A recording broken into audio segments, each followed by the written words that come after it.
Oremos.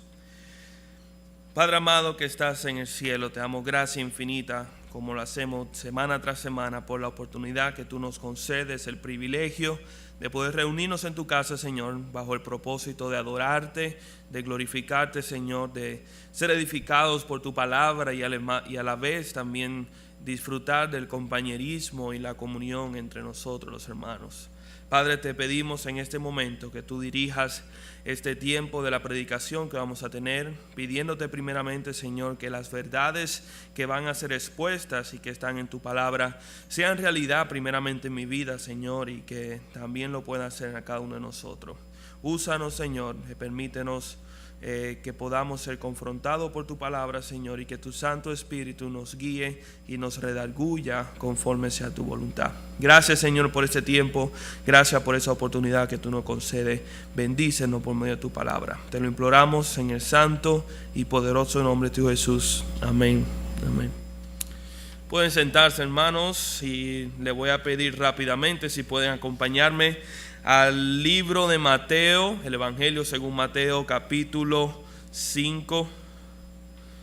Vamos a estar leyendo en los versículos 27 al 30.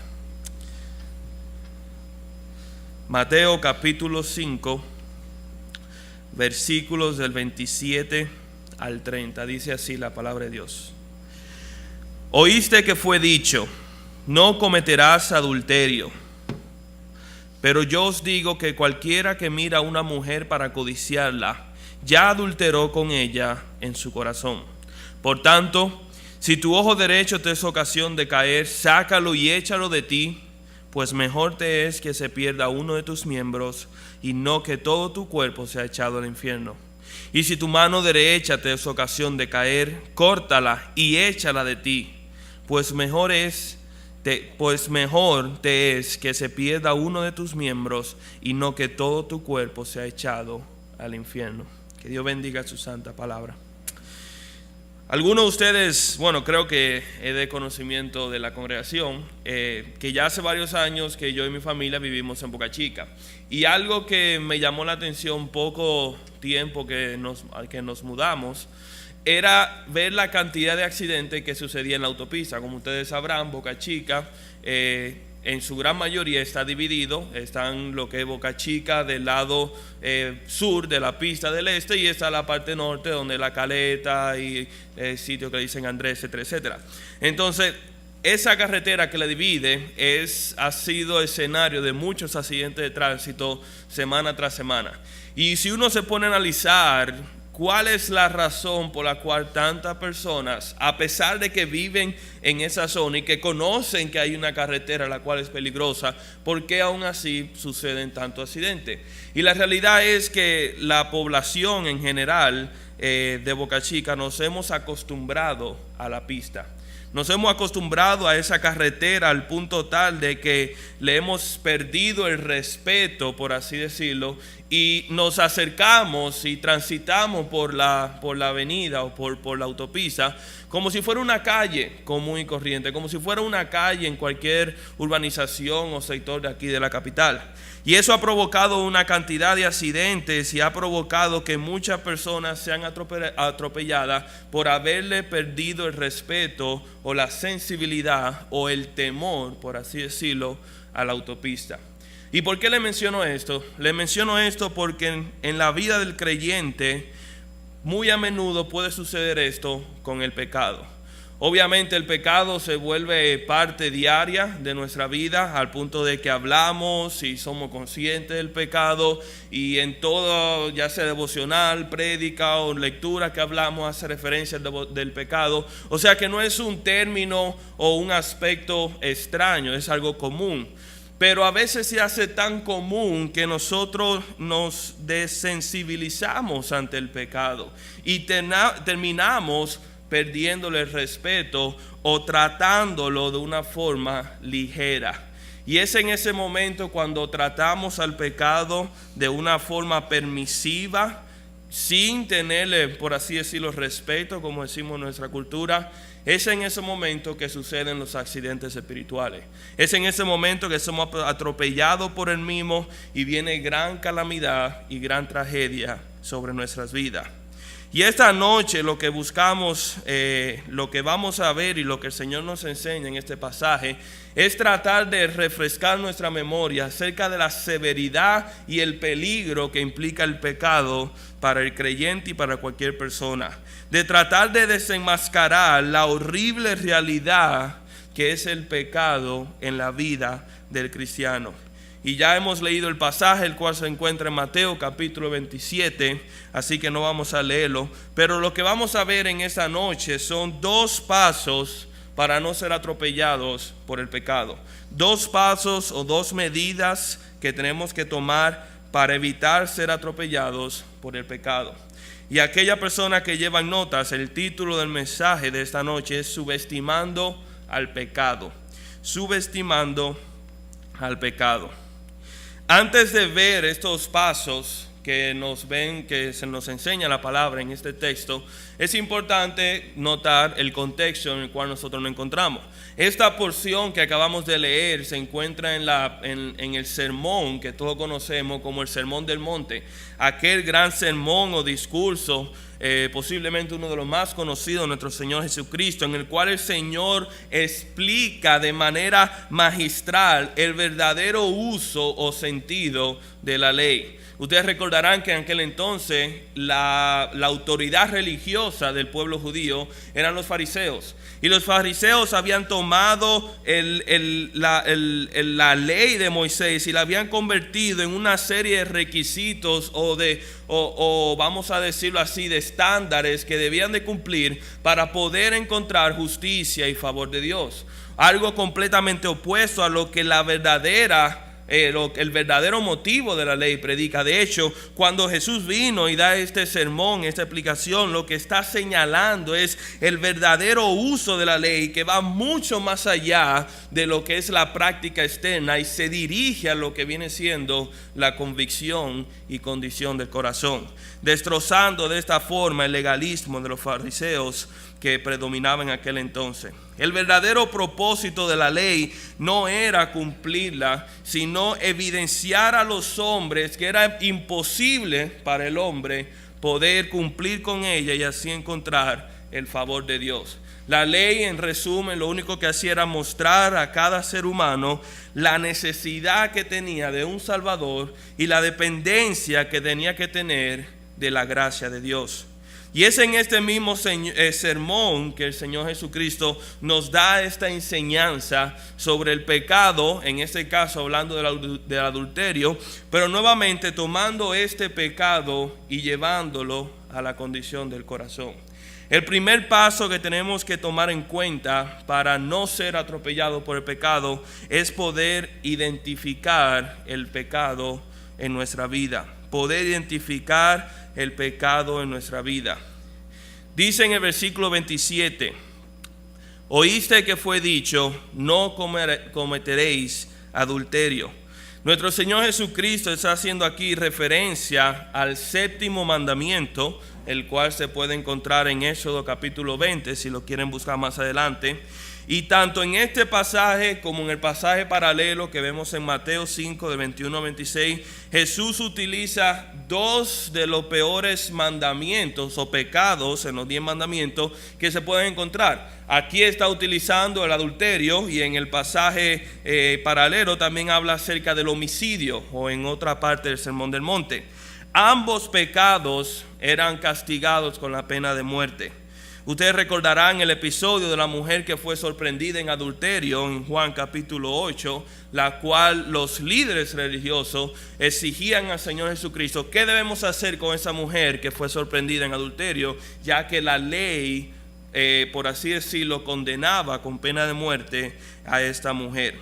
Sin embargo, pudiéramos decir con toda certeza de que no solamente estos pecados eran repudiados entre la sociedad judía, sino que incluso en la sociedad impía o no cristiana, no judía, vamos a ser más específicos, en la cultura gentil, también eran pecados despreciables. O sea, no es de extrañarse que incluso entre los gentiles la práctica del adulterio y del homicidio sea rechazada y desaprobada. Sin embargo, Jesús lleva el mandamiento mucho más del acto sexual. Jesús lleva el mandamiento directamente al corazón del pecador.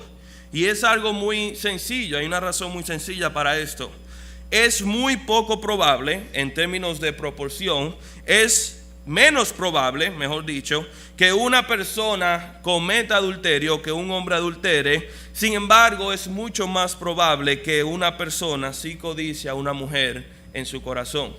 Es muy poco probable que en un grupo de 100 personas, posiblemente 1 o 2 puedan cometer infidelidad, lo cual es mucho más probable que en esa misma cantidad la gran mayoría hayan codiciado a otra persona ilícitamente. Y lo que está haciendo el Señor Jesucristo, llevando es el pecado más que lo exterior directamente al corazón. ¿Y por qué en el corazón? Bueno, la palabra de Dios nos dice en Proverbios capítulo 4, versículo 23, dice lo siguiente: sobre todas las cosas guarda tu corazón, porque de él mana la vida. En otras palabras, la esencia del ser humano está en el corazón. Los pensamientos del ser humano se encuentran en nuestro corazón. Ese mismo versículo, la nueva traducción viviente, reemplaza la palabra mana vida y dice: porque en él está el rumbo de nuestra vida. Y esa es la idea: donde va el corazón, o donde el corazón dispone, ahí va todo nuestro ser y ahí se dirige toda nuestra vida. Si nosotros pudiéramos decir que el ADN es el agente que retiene la información genética de nuestro cuerpo, también pudiéramos decir que el corazón es el ADN de nuestra alma, lo cual, a diferencia del carnal, sí puede ser modificado por medio del Espíritu Santo.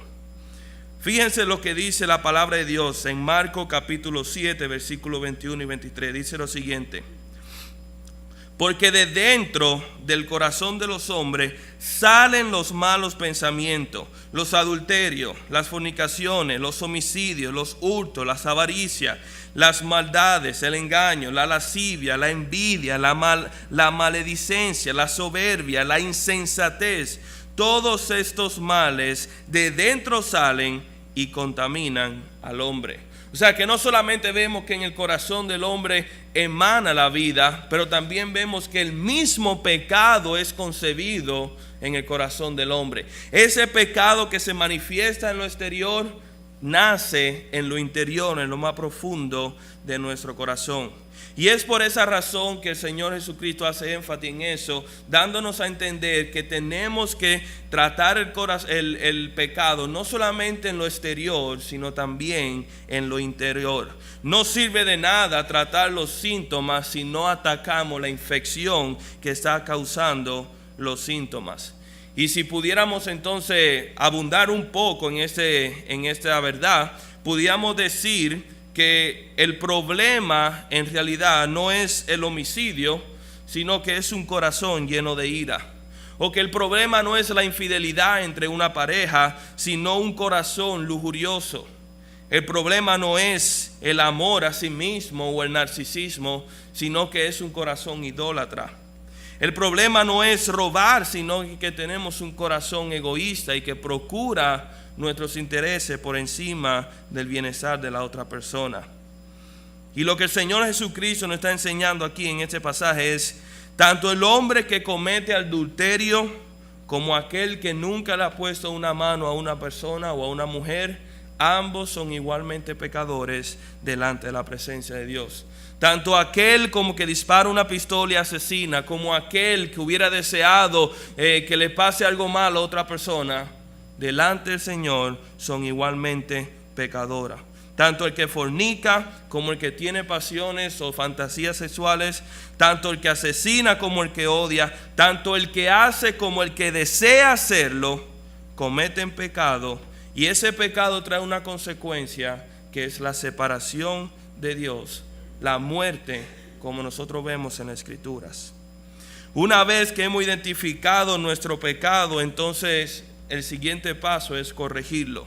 Ya nosotros vemos que el Señor Jesucristo nos dice que no es solamente pecado aquello que se ve a simple vista, sino que también el pecado radica en nuestros corazones y por ende tenemos que ver a nosotros mismos en nuestros corazones. Pero una vez que hemos identificado el pecado, una vez que hemos identificado, vamos a decir así, la cuna del pecado, entonces debemos tratarlo. Entonces debemos corregir ese pecado. ¿Y cómo se hace? Bueno, el mismo pasaje nos enseña. Versículo 29 y versículo 30 dice lo siguiente: por tanto, si tu ojo derecho te es ocasión de caer, sácalo y échalo de ti, pues mejor te es que se pierda uno de tus miembros y no que todo tu cuerpo sea echado al infierno. Y si tu mano derecha te es ocasión de caer, córtala y échala de ti, pues mejor te es que se pierda uno de tus miembros y no que todo tu cuerpo sea echado al infierno. Debemos corregir el pecado. ¿Y cómo se hace eso? ¿Cómo sugiere nuestro Señor que lo hagamos? Él nos enseña que debemos quitar del medio, debemos remover de enfrente de nosotros cualquier cosa que nos haga caer. Hacer caer en este texto es la palabra griega escandalizo, de la cual nosotros tomamos nuestra palabra en español de escandalizar. Y lo que significa, o lo que significaba en aquel entonces, era la referencia que se hacía con esa palabra, era a una carnada de una trampa. O sea, la carnada se le llamaba el escándalo, y más posteriormente, o sea, más adelante, llegó a denominarse esa palabra toda la trampa. O sea, que lo que el Señor está diciendo es aquella cosa que nos tienta, aquello que nos seduce para caer en una trampa y por ende nos hace caer y tropezar, debemos erradicarlo y quitarlo de nuestras vidas. En este caso, el Señor Jesucristo hace referencia a los ojos y las manos. Sácalo y echa de ti, dice aquí el texto. Y aunque la expresión puede sonar un poco drástica o exagerada, eso es precisamente lo que el Señor nos está enseñando. Eso es precisamente lo que nos enseña que debemos hacer con el pecado en nuestra vida. La palabra sácalo significa arrancar de raíz, y tiene la idea de que se haga con prontitud y con determinación, sin vacilar, sin negociar, sino rápidamente. El mandato no es para que nosotros tratemos de buscarle una solución al pecado. El mandato no es para que nosotros negociemos con Dios, tratar de buscar un punto medio. Bueno, Dios, tú sabes, mira, yo no me puedo arrancar una mano, pero me voy a quitar 3 dedos. Ahí creo que estamos buenos. No nos invita a negociar. Tampoco nos está invitando a que justifiquemos por qué necesitamos nuestros ojos o por qué necesitamos nuestra mano. Mira, Señor, yo entiendo que tengo que cortarme la mano, pero no puedo, porque de ahí es que yo trabajo y mi familia depende de ello. No nos invita a que justifiquemos la necesidad de ello.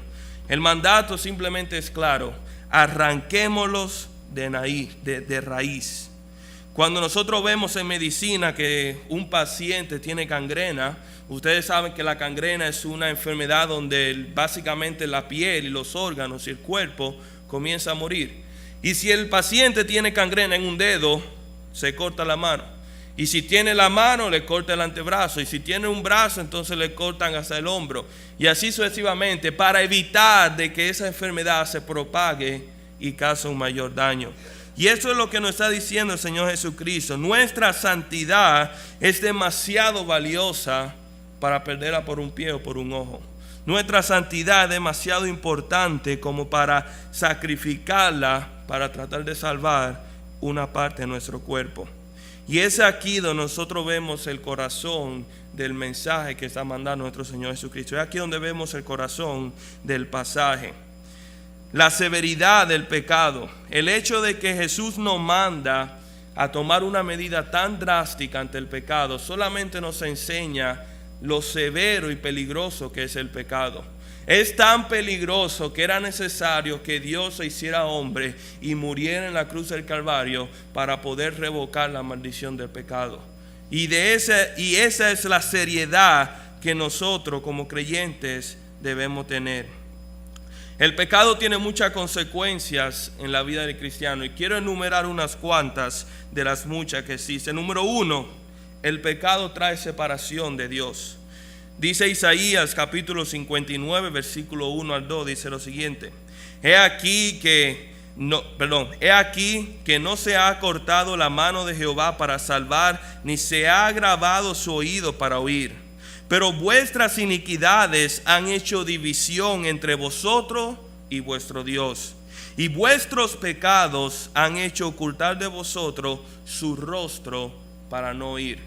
Y así como vemos en Isaías, también vemos en Romanos y a través de la Escritura que el pecado crea una separación entre Dios y el hombre. Aquel hombre que no se ha arrepentido de su pecado, que está todavía bajo ira y bajo maldición, ese pecado lo separa para siempre de la única persona que puede perdonarle y la única persona que puede redimir su pecado. Pero nosotros que ya hemos sido salvos por su gracia y que hemos conocido a Cristo Jesús como el Señor y Salvador, el pecado no quita nuestra salvación, el pecado no cancela la obra de Cristo en nosotros, pero sí puede alejarnos y sí puede interrumpir la comunión que tenemos con nuestro Dios. No cesamos de ser de Dios, pero nos alejamos de Él, como en la parábola del hijo pródigo, aquel que se alejó y se fue lejos a un país. Y esto es algo grave en la vida de un cristiano, tan grave que a veces uno tiene que preguntarse: ¿cómo puede un cristiano vivir lejos de Dios? ¿Cómo puede un cristiano encontrar gozo y satisfacción en el mundo cuando fue diseñado para encontrar gozo y complacencia en Dios? ¿Cómo puede un cristiano dormir tranquilo en la noche cuando, según él, su futuro y su bienestar y su seguridad depende de él y no de Dios? ¿Cómo puede un cristiano sentirse amado cuando se ha alejado de la única persona que verdaderamente le ha amado? ¿Cómo puede un hijo de Dios alejarse de la única persona de la cual no se puede alejar? Solamente hay dos posibilidades. Una, o tal persona vive en una completa miseria, o tal persona nunca le perteneció a Dios. El pecado nos separa, pero también crea autodestrucción o es autodestructivo. El pecado también evita que Cristo sea formado en nosotros. Nos descalifica para el servicio y la obra de Cristo. También profana el nombre de Dios. Otra razón, otra consecuencia del pecado también es que esclaviza. Y yo quisiera detenerme un segundo para abundar un poco sobre esta. Romanos capítulo 6, versículo 12 al 14 dice lo siguiente: No reine pues el pecado en vuestros cuerpos mortales, de modo que lo obedezcáis en su concupiscencia, ni tampoco presentéis vuestros miembros al pecado como instrumento de iniquidad, sino presentaos vosotros mismos a Dios como vivos de entre los muertos, y vuestros miembros a Dios como los instrumentos de justicia, porque el pecado no se enseñoreará de vosotros, pues no estáis bajo la ley, sino bajo la gracia, dice Romanos 6. Ciertamente, si hemos sido redimidos por la sangre de Cristo y si hemos sido liberados de la esclavitud del pecado, somos libres y no estamos bajo la maldición. Pero también es cierto que también podemos recoger esas cadenas las cuales Cristo ha libertado y voluntariamente someternos nuevamente al pecado si así nosotros lo decidimos. Una de las mentiras más grandes del pecado que nosotros creemos a menudo es: yo puedo controlarlo.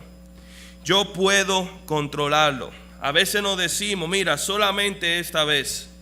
O decimos un poco y ya. O esta será la última vez que yo hago tal. O no voy a dejar que pase de este punto. Y esos son solamente mentiras que el pecado nos dice, las cuales nosotros creemos. Y estas mentiras nosotros las creemos a diario, y lo que hacemos con esto es recoger las cadenas que Cristo había roto y voluntariamente someternos una vez al pecado. Ciertamente el pecado ya no tiene dominio sobre nosotros, pero si nosotros le damos el dominio, ¿qué nos garantiza que Él no lo tomará?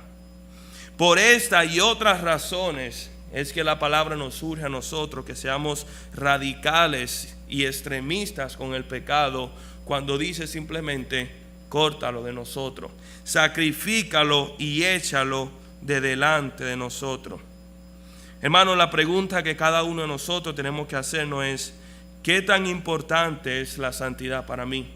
¿Qué tan importante es mi santidad y mi testimonio para mí? ¿Hasta qué punto estaría dispuesto yo a llegar para preservar mi santidad?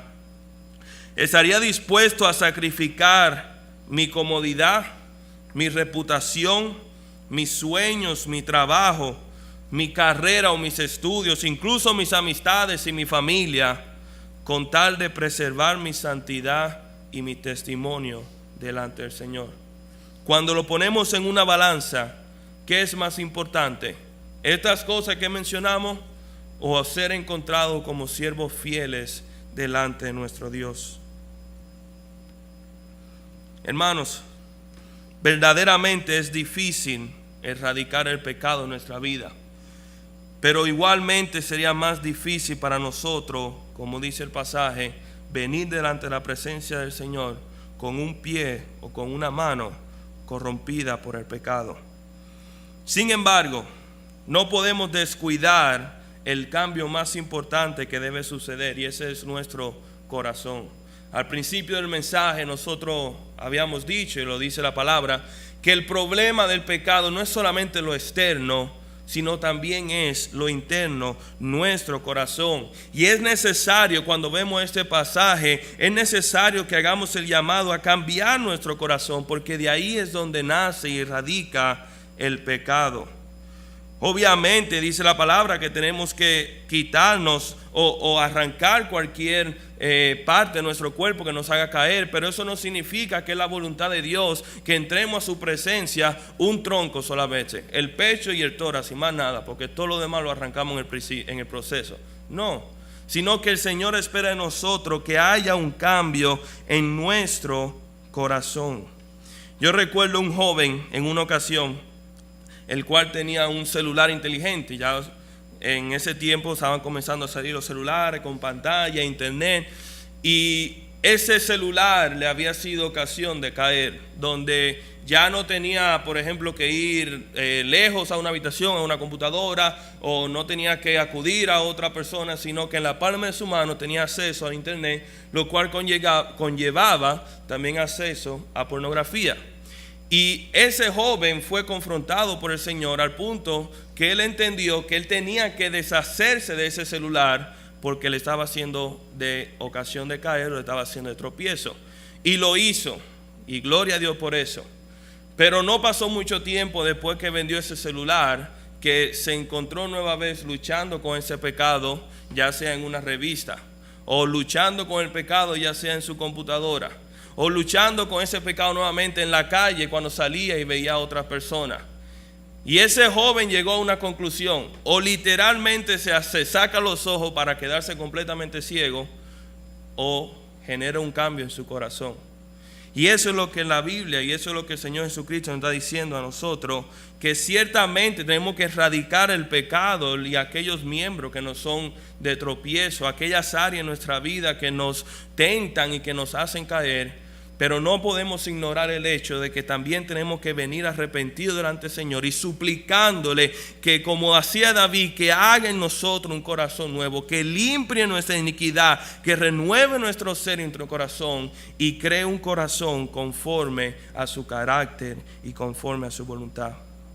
Primera de Juan 1, del 8 al 9 dice: si decimos que no tenemos pecado, nos engañamos a nosotros mismos y la verdad no está en nosotros. Pero si confesamos nuestro pecado, Él es fiel y justo para perdonar nuestro pecado y limpiarnos por toda maldad. Dos pasos que tenemos que tomar para no ser atropellados por el pecado. Número uno, identificar el pecado en nuestra vida, no solamente en lo externo, también en lo interno.